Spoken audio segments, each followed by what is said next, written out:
Please welcome to the program, Sarah. Hey, Hi there. how's it going? I'm great. How are you guys doing? Pretty good, pretty Good, good. thanks.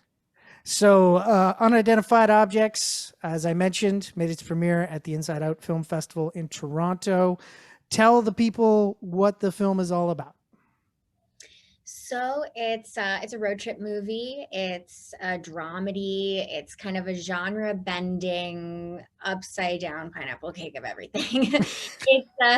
It's definitely got some queer themes, but the story goes that two unlikely people end up in a car together, just so happen to need to go to the same place and find a very unlikely friendship. And it's heartfelt and weird and super out there.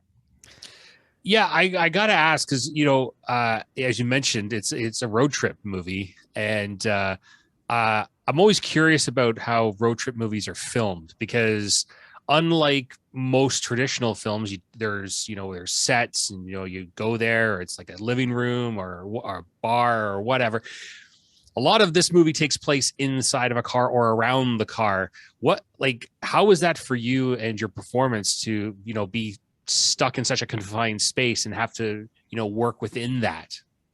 I feel more sorry for the other actor because I can get pretty hyperactive and excited, and he's like a very serious theater actor, and being stuck in a car with me, I wouldn't be super happy about if it was reversed. But we had the best time ever. I think just, meeting a stranger and getting stuck in a car with them for a really long time causes you to just get to know the person very fast, the good and the bad. But we were in Maine, and we're in America, in the country. It's tick season. We're intense. We're with lawn chairs, just waiting for the rain to stop, or, tarps falling down and all kinds of madness, and you're also on a rig for most of the driving stuff. So it might look like I'm driving, but I'm actually just being towed and pretending, which is also just a weird experience. So fake driving, not getting Lyme's disease, all the great stuff. And then on top of that, shooting in a pre-vaccine COVID era, that adds to it as well. I heard that when you came on board for this film that you ended up bubbling with some of the crew at the director's apartment for a bit.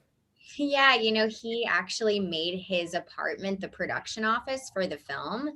And, it's such a low budget, all love kind of project. And the director was in his mid-20s and just coming out of NYU, doing commercials, hustling the whole thing. And pulling this together, we had some rehearsals, and I live in Los Angeles, so I flew to New York, and I'm sleeping on his roommate's bed, and someone's sleeping on the couch, and we're all just bubbled together because with such a tiny little group with a small budget for an indie, if one person gets COVID, you're done. It's not like a big Marvel movie or something where you can take a break and then go back to filming. It's one and done. So we made a really conscious decision to just be together the entire time. We were on one floor in a motel in Maine.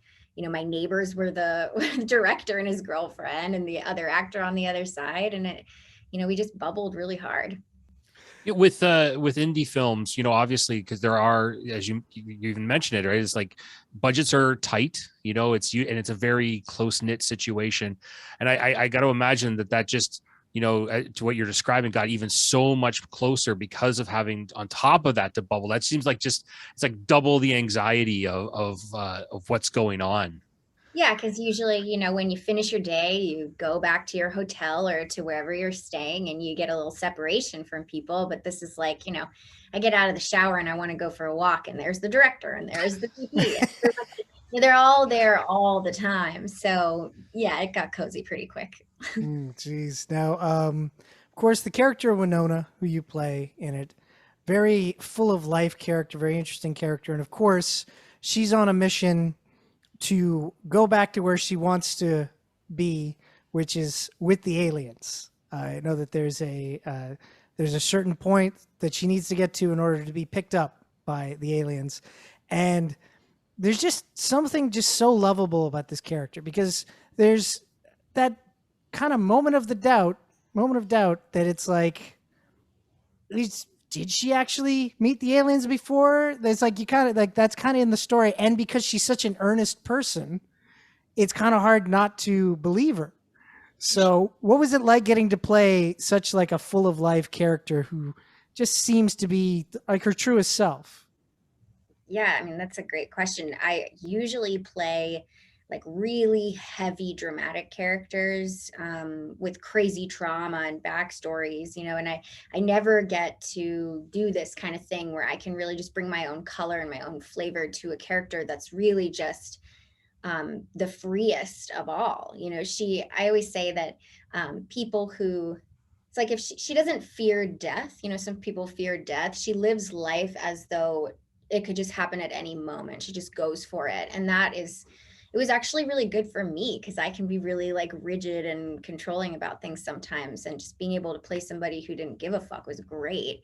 Um, but also like people in interviews have been asking me like, what has it been like, trying to portray this mentally ill character? And to me, I'm like, what? She's mentally ill? What, to be abducted by aliens? Because I mean, I think a lot of people actually kind of wish they could escape, and she just happens to have an escape fantasy that's, a little corny. And it's Like like aliens. these characters, like the thing is like the other character, of course, Peter and everything. He's a little person, and your character is a sex worker, and it's really interesting how it's kind of like the characters who are othered in other things are kind of center stage for this, and I think that's part of the reason why it just feels like such a powerful story because it's just people being real.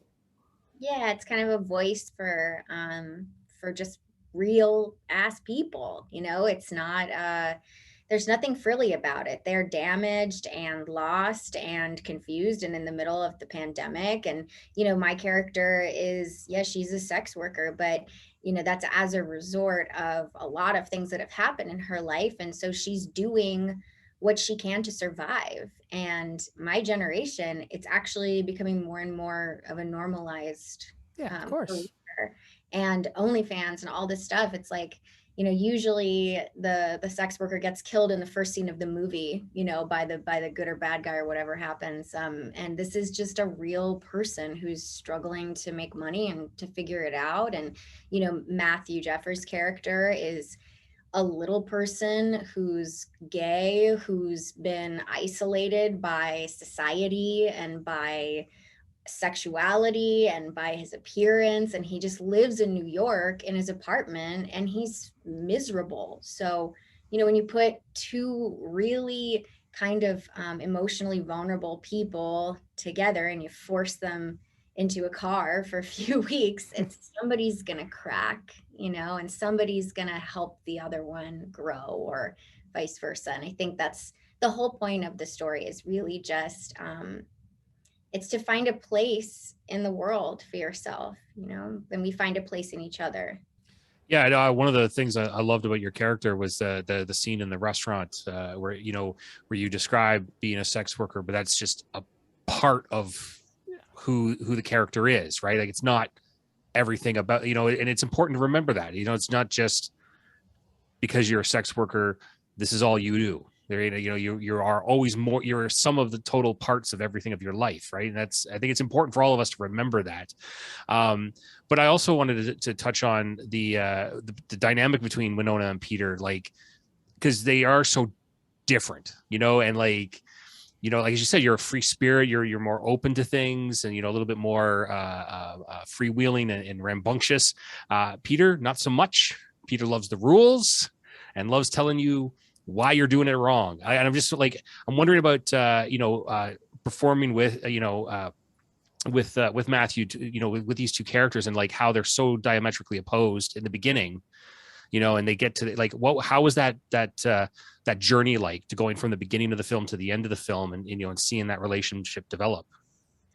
It was actually kind of hard because Matthew and I hit it off really fast. Like it was instantly like, oh, we're meant to be friends. This is the thing.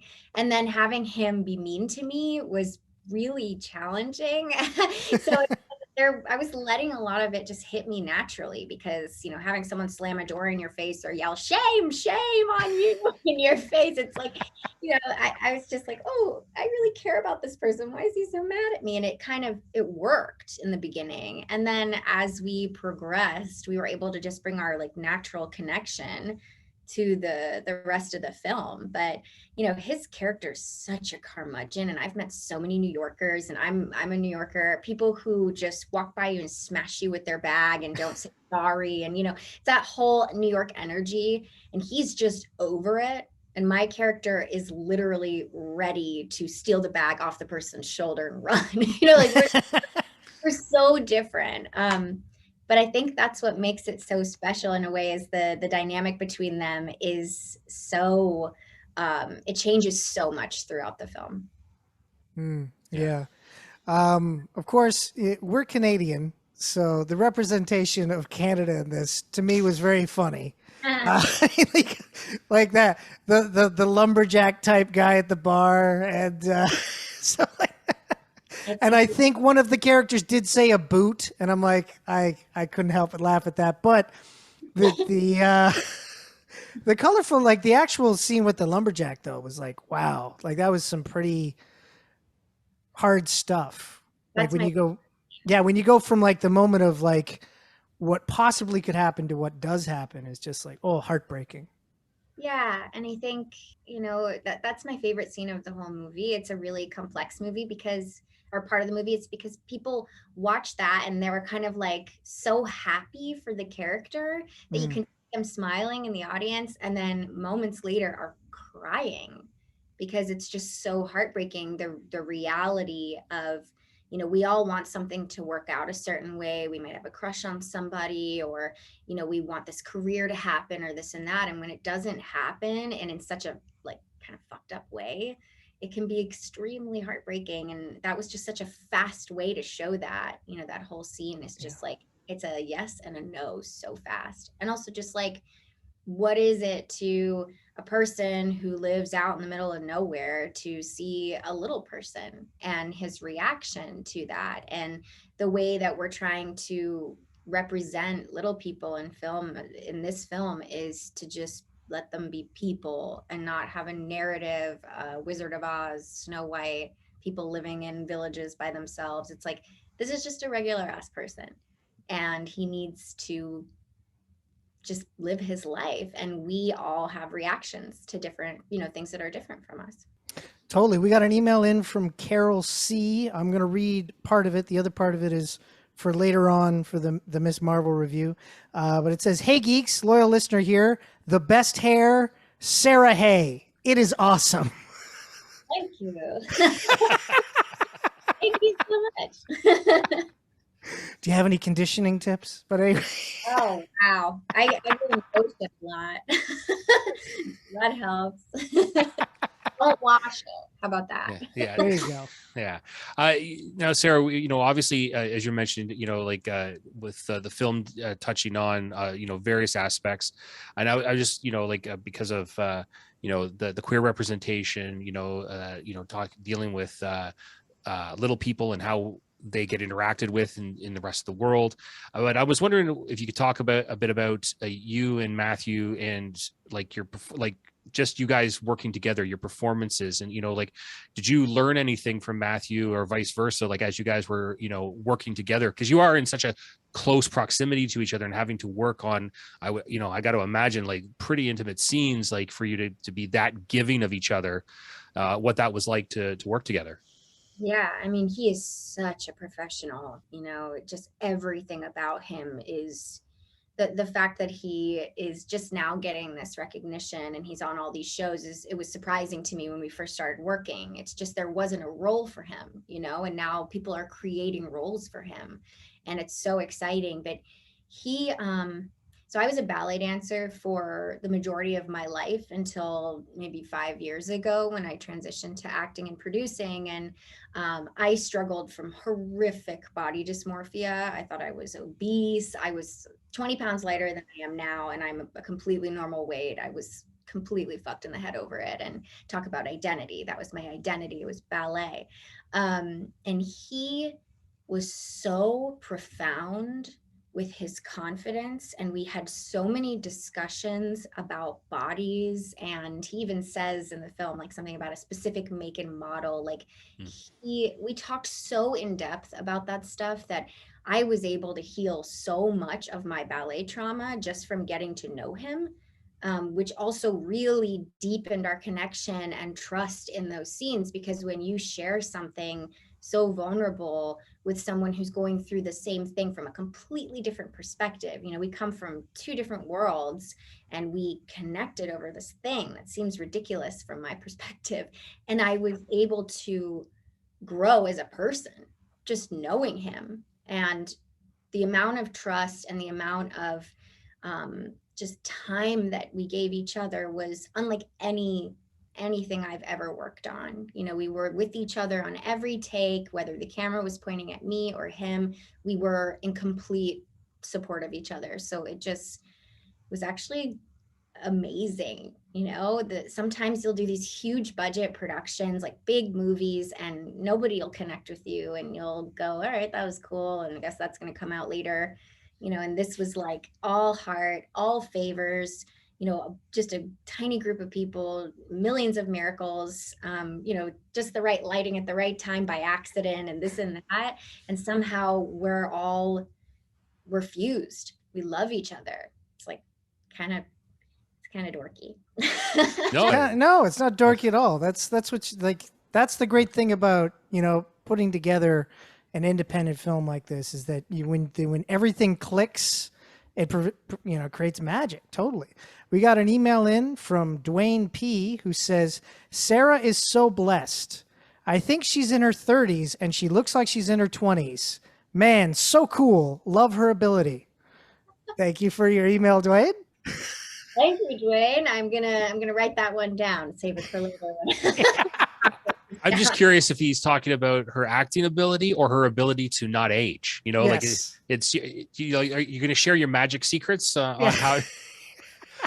Not age. Act like a child. That works. Check. That works. Definitely. Yeah. Oh my I God. don't eat garbage. That too. I eat. Yeah. Really. You really healthy? Yeah, I try to eat really healthy, and I'm definitely more aware of, like, you get one earth suit. This is the one thing you get, and you don't want to mess with it. Yeah, I know. I'm only like learning that now. I should have a long time ago. It's like, I'm past 40. I really should start taking care of this thing. Oh, man. I get it. I just started myself a couple years ago. Now, of course, this film, Unidentified Objects, is playing at the Frameline Film Festival, but you have another film that is actually coming out next week, Mid-Century, where you got to star alongside Stephen Lang in a horror film, and you got to be a ghost. So, tell us a bit about that experience. What was it like working with Stephen Lang? Oh my God, Stephen Lang is so scary. That's what I figured. Yeah. He might be the nicest guy ever, but he is just so good at being scary. This is like more of a typical role that I would get to play, as like wounded ghost. I don't mind playing. I like it. There's something ghosty about me, I guess, but I always get cast as a ghost. And that was a whole different experience. That was also a pandemic film, but it was shot in a house, just one house, one location. Working with Stephen Lang was like a masterclass of how to get everything in one take. He just is on, and he's such a veteran that watching him work was just like, okay, and then do this. I gotta do that. Oh, okay, he did that. Look at that smirk. Whoa, that facial expression. I gotta do that. Da, da, da. Like, just take notes the entire time. And also, he's like such a hot old guy. He took care of his human suit. There we go. I think he's like, I don't know how old he is, but I want to say late 60s or something. That sounds about right. Yeah. He's like so buff. It's crazy. So yeah, if you want to learn anything, Stephen Lang should do like a workout video or something.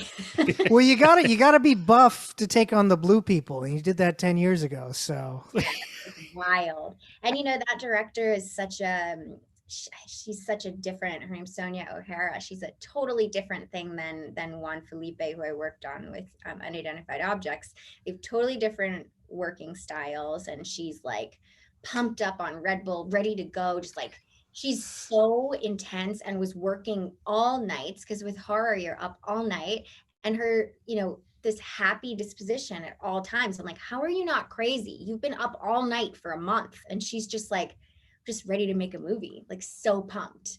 And my friend Shane West, actually we came onto the film together, and Shane and I had been wanting to work together for a really long time, and getting to work with him was also really fun, just because he's that early aughts heartthrob, and he's just such a fun dude. So good. That's Cool. awesome. Yeah. So that's coming out next week, right? That's coming out next week. And then with Unidentified Objects, we're doing Frameline, which is San Francisco, on the 19th. That'll be available for streaming the 24th through the 30th. And then we're premiering again, or we're screening at Outfest in LA, which is the kind of the most mind-blowing thing ever for Unidentified Objects, because we're sandwiched between like Billy Porter, Julianne Moore, Kevin Bacon, our little tiny movie. So that really speaks volumes to the reaction so far from the festival circuit. That's awesome. And also with that one, you get to sleep in your own bed that night. So that's a plus. I'm really thinking about renting a bus, because I live up in the mountains. I was like, maybe I can get a school bus and just bring all my friends down to downtown LA, so that they don't have to commute, because it's like an hour from here. Just show up in a school bus.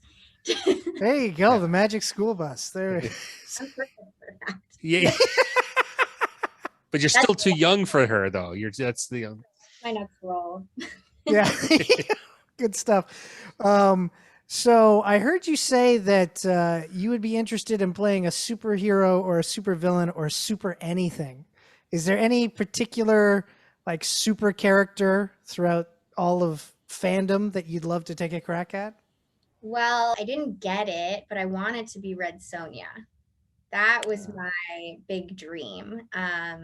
But that is already gone to someone else. But that would have been like the type of thing, big fiery redhead she-devil was like, ooh, this feels right, like comic book style. I think I just want to take my dance abilities and turn it into action, so that I can do crazy stunts and stuff that other people can't do using that skill, So something, it's not a particular character, let's say. I just want to utilize my dance skills to make martial arts look insane. That's awesome. I hope you get to do that soon, because that's pretty cool. That's it. We got to manifest it now. That's it. The more we talk about it, the more the greater your chances become.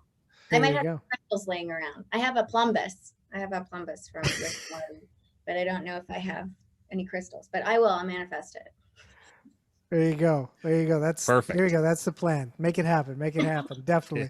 Well, I want to thank you for coming on the program. Really enjoyed Unidentified Objects. It's such a beautiful film, and the characters are really touching. And the relationship that you guys formed as actors really shows in the performances. It's fantastic. And I look forward to more people getting to check it out. And I look forward to checking out Stephen Lang being scary in Mid-Century. Yeah. And I want to thank Canada for selling out our Inside Out Festival streaming tickets. So 2 screenings online sold out, and I really appreciate that from you guys. That's awesome. Well, Canada says you're welcome. Yeah. Anyways, have yourself a great night, Sarah. Thank you so much.